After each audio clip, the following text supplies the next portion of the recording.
मान्यज्यूहरू लगायत सबैलाई हार्दिक स्वागत गर्न चाहन्छु। सञ्चारकर्मी भाइ बहिनीहरूलाई पनि स्वागत छ। तपाईहरु पनि हाम्रो कार्यक्रममा सहभागी हुनुभएको छ। म धेरै कुरा केही भन्न गइरहेको छैन। एउटा नयाँ परिस्थिति अब उत्पन्न भएको छ। हामीले एकता एकीकरणको एउटा प्रक्रिया अगाडि बढाएका थियौं। केही मानिसहरूले राष्ट्रिय राजनीति नै बिथोलेर घोडालेर त्यो एकता एकीकरणको प्रक्रियालाई अगाडि जान नदिएर असहज स्थितिमा पुर्याउँदै अहिले पार्टीहरू एकीकृत पार्टी फेरि आफ्नो आफ्नो ठाउँमा फर्किने स्थितिमा अदालतको फैसला आउनुपर्ने अवस्था सृजना भयो। प्रतिनिधि सभा विघटन गर्न पर्ने स्थिति सृजना भयो र फेरि अदालतले पुनर्स्थापना गरिदिएपछि अब प्रतिनिधि सभा विघटनको औचित्य पुष्टि हुने सिलसिला सुरु भएको छ। हामी त्यस चरणतिर जाँदैछौँ। अब किन विघटन गरिएको थियो, के औचित्य थियो भन्ने त्यो पुष्टि हुन्छ। किनभने संसद त पहिल्यै दिनदेखि मुद्दा लडेर फिर्ता ल्याएको संसद आफैले चल्न नदिने, आफै बहिष्कार गर्ने, आफै व्यवधान खडा गर्ने, आफै वेलमा गएर नारा लगाउने त्यस प्रकारको स्थिति बन्यो। पहिलो दिन नै अध्यादेशहरू अधिवेशन प्रारम्भ भएको पहिलो बैठकमै प्रस्तुत गर्नुपर्छ संविधान अनुसार। त्यो सरकारलाई प्रस्तुत गर्न दिइएन अथवा संविधान कार्यान्वयन गर्न दिइएन। संविधान कार्यान्वयन गर्न व्यवधान खडा गरियो। कार्यसूची बदलेर सभामुखजीले मन्त्रीजी एकछिन पक्नुहोस्, एकछिन चुप लाग्नुहोस् भनेर मन्त्रीलाई रोकेर पछि एकछिन स्थगित भनेर फेरि एकछिन पछि अर्को दिनलाई सर्यो भनेर संविधानले पहिलो दिन नै पेश गर्नुपर्ने संवैधानिक दायित्व पनि त्यो सरकारले पूरा गर्न पाएन। सरकार त्यसबाट वञ्चित गरियो बलजफ्ती। त्यसमा संविधानको कार्यान्वयन प्रति सभामुखजीको जुन प्रतिबद्धता रहनु पर्थ्यो, संविधानको कार्यान्वयन प्रति उहाँको जुन कर्तव्य थियो, त्यसभन्दा पर भिन्न प्रकारका सहमति, आजकल एउटा शब्द छ नि सेटिङ भन्ने, भिन्न प्रकारका सेटिङबाट संविधानको कार्यान्वयन हुन नदिनु। अझ एसिड आक्रमणको विरुद्ध त्यो पर्खिरहन नमिल्ने कडा कानुन ल्याउनु पर्ने, एसिड पीडितहरूको माग, सम्पूर्ण महिला समुदायको माग, सम्पूर्ण सचेत समुदायको माग र रेपकेस जस्ता कुराहरूलाई नियन्त्रण गर्न कडा कानुन ल्याउनु पर्ने तत्काल त्यो माग र संसदबाट कानुन ल्याएर त्यो प्रक्रियाबाट जाँदाखेरि धेरै ढिलो हुने र थुप्रै दुर्घटनाको शिकार हुनुपर्ने जस्ता कुरा भएको हुनाले तुरुन्तै गर्नुपर्ने कुरालाई ध्यानमा राखेर अत्यावश्यक अध्यादेश ल्याइएको थियो। एसिड आक्रमण गर्ने दोषीहरू, अपराधीहरूलाई तत्काल कडा कारबाही गर्ने लगायतका विषयहरू त्यसमा समेटिएका थिए। तर त्यो पेश गर्न दिएन संसदमा भनेपछि संसदलाई कति प्रभावकारी, कति कामकाजी बनाउन खोजिएको छ भन्ने कुरा त्यसबाट स्पष्ट हुन्छ। संसदलाई निष्प्रभावी बनाउने चेष्टा भएको छ। संसदलाई देश र जनताका हितका निम्ति काम गर्ने थलो बनाऊ, देशका बारेमा चिन्ता गर्ने थलो बनाऊ, संसदलाई जनताका समस्यामा छलफल गरेर समाधान दिने थलो बनाऊ। संसदलाई स्वार्थको खिचातानीको थलो होइन, दलीय र गुटगत खिचातानीको थलो होइन। संसदलाई देश र जनताका हितका निम्ति काम गर्ने थलो बनाऊ। विकासको बारेमा छलफल गर्ने थलो बनाऊ। जनतालाई सेवा सुविधा पुर्याउने सम्बन्धमा छलफल गर्ने थलो बनाऊ। सामाजिक न्याय र समानताका सन्दर्भमा त्यस दिशामा काम गर्ने थलो बनाऊ। जनताका मागहरूलाई सम्बोधन गर्ने थलो बनाऊ। हाम्रो प्रयास त्यो रहिआएको थियो, रहिआएको छ र रहनेछ। हामी त्यस प्रयासमा छौँ, तर संसदलाई त्यसरी चलाउन दिइएको छैन र चलाइएको छैन। अब पार्टीहरू एक ढङ्गले पार्टी फुटाइएको थियो, एक ढङ्गले के पार्टी फुटाइएकै थियो नि। अध्यक्षलाई निष्कासन गरिएको थियो, महासचिवलाई निष्कासन गरिएको थियो, संसदीय दलको नेताबाट हटाइएको थियो। कहाँबाट हटाएको हो? बाटाबाट हटाएको त्यो उहाँहरू पद्धति विधि तपाईँहरूले खुब सुन्नुभएको छ। त्यस अनुसार चल्ने मान्छे भएको हुनाले बाटैमा विधि पुर्याइदिनुहुन्छ, बाटैमा पद्धति पुर्याइदिनुहुन्छ, बाटैमा विधान बाटैमा पुर्याइदिनुहुन्छ। बाटैबाट अध्यक्ष निकालिदिनु भयो, बाटैबाट दलको नेता हटाइदिनु भयो, उपनेता हटाइदिनु भयो। बाटैबाट अनेक आदेश फरमानहरू। म त कति बिचरा भएको होला हेर्नुहोस् त, साधारण सदस्यताबाट पनि निष्कासित। तपाईँहरू त कमसेकम पार्टी सदस्य त हुनुहुन्छ होला। म त साधारण सदस्यताबाट पनि निष्कासित, बाटैको विधि पद्धति अनुसार। देवकोटाको कविता अनुसार भन्ने हो भने जङ्गलको राज। लक्ष्मीप्रसाद देवकोटाले उहिले एउटा कविता लेखेका थिए, जङ्गलको राज।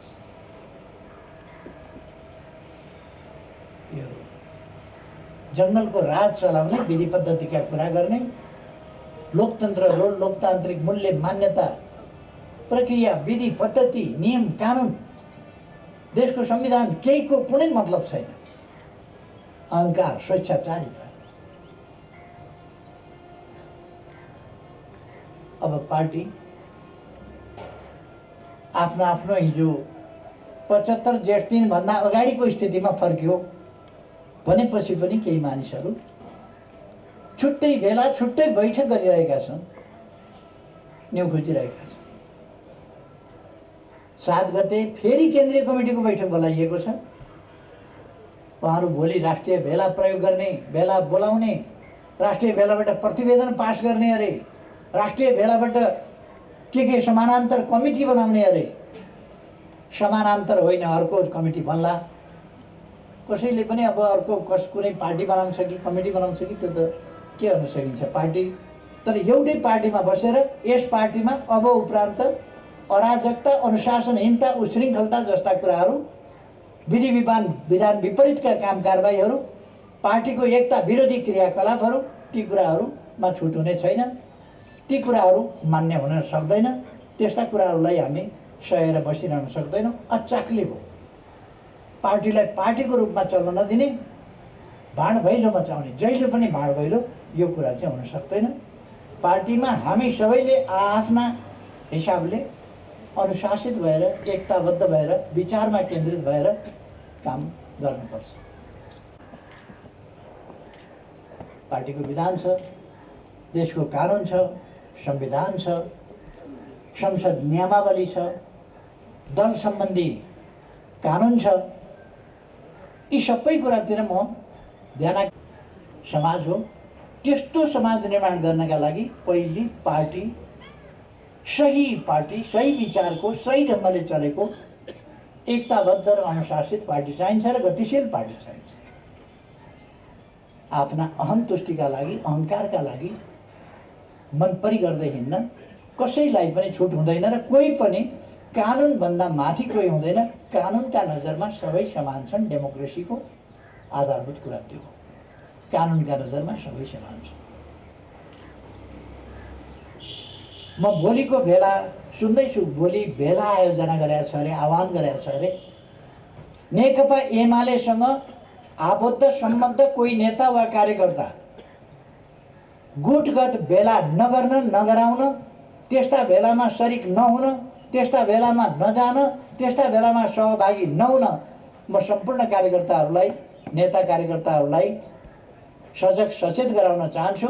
पार्टी एकताको पक्षमा बस्न आग्रह गर्न चाहन्छु र त्यस्ता गुटगट भेलाहरूमा सरिक नहुन म तमाम कार्यकर्ताहरूलाई पनि आग्रह गर्न चाहन्छु। यस पाइन्छ, काम गर्न पाइन्छ, आलोचना गर्नुपर्छ, आत्मालोचना गर्नुपर्छ, सचिएर काम गर्नुपर्छ, हामी स्वीकार छौँ। तर फेरि उही धन्दा, उही सिलसिला त्यो चाहिँ चल्दैन। हिजोकै चाहिँ तमासा बनाउने, जग हँसाइ गर्ने अनि सञ्चार माध्यमहरूलाई ख्याति दिने, बिजनेस दिने, के विषयमा आज कलम चलाउँ होला भनिराखेको बेला फलानु गुटको बेला फलानु ठाउँमा आदि कुराहरू समाचार भन्ने, त्यो खालको कुराहरू हुन सक्दैन। तर आज हाम्रो सन्दर्भ यो होइन। त्यसकारण मैले यो बाइ द वे भन्छ नि, बाइ द वे मात्रै यति चर्चा गरेको। यो हाम्रो सन्दर्भ आजको होइन। आज त चियापानको कुरा हो। एक थरी अनुहारका साथीहरू चियापानमा देखिनु भएन। हिजो बेलुका मैले सुने बैठक बसेर निर्णय गर्नुभयो अरे पार्टीको चियापानमा नजाने। कसका चियापानमा चाहिँ भए जानुहुन्छ, पाए जानुहुन्छ? पार्टी अध्यक्षको, प्रधानमन्त्रीको निमन्त्रणामा नजाने कसको निम्ता पाए जानुहुन्छ? हुन त सबैलाई थाहा छ, तर नभनौँ। थाहा त सबैलाई थाहा छ नि कसको निम्ता पाए जानुहुन्छ उहाँ। एक थरी मान्छेहरूको अनुहार, एक थरी अनुहारहरू देखिएन आज। राम्रो लक्षण होइन। कुनै कारणवश आउन भ्याउनु भएन होला भन्ने म ठान्छु। उहाँहरूले त्यस्तो निर्णय गर्नुभयो भनेको कुरा होइन होला भन्ने म ठान्छु। अझै केही समय बाँकी छ। भोलिको भेला गर्नुहुन्छ कि गर्नुहुन्न उहाँहरू र कति तमासा गर्नुहुन्छ त्यो चाहिँ एक नजर चाहिँ त्यता राखिनेछ। ठेगान लाउँछु भन्ने सोचिया छ भने त्यस्तो होइन। पार्टी विधि विधान अनुसार र तरिका अनुसार चल्छ। नचाहिने कुराहरूका अगाडि लत्रिने कुरा छैन। सत्यसँग नलड्ने, न्यु खोजाहरूसँग नजुट्ने, हाम्रो नीति त्यही। सत्यसँग हामी लड्दैनौँ, बैठक गर्नेहरूसँग झुक्दैन। आज सदन पनि छ,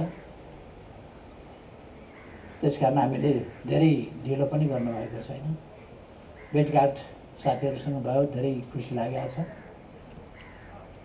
हामीले पार्टीलाई, आन्दोलनलाई, संसदलाई अत्यन्तै मर्यादित, अनुशासित, हाम्रो भूमिका सदैव सकारात्मक, देश र जनताको हितप्रति, लोकतन्त्रप्रति, लोकतान्त्रिक अभ्यास र आचरणप्रति हामी समर्पित भएर त्यस संसारको मात्रै आचरण गर्छौँ।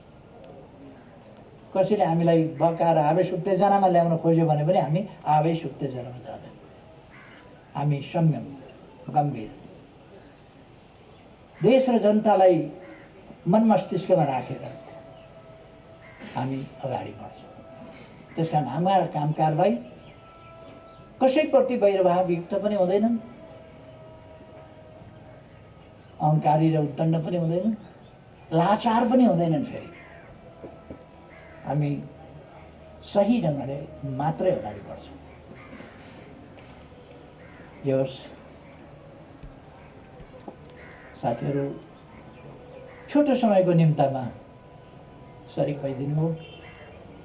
म सबै साथीहरूलाई हार्दिक धन्यवाद भन्न चाहन्छु, खुसी व्यक्त गर्न चाहन्छु र मैले भने जस्तै हाम्रो भूमिका विचार केन्द्रित, अनुशासित, सङ्गठित र गतिशील हुन्छ। त्यस भूमिकाका लागि हामी तयार भएर अगाडि बढ्नेछौँ। म नेताजीहरू लगायत सबै साथीहरूलाई फेरि एकपल्ट हार्दिक धन्यवाद भन्न चाहन्छु। सबैमा धेरै धेरै शुभकामना भन्न चाहन्छु। धन्यवाद।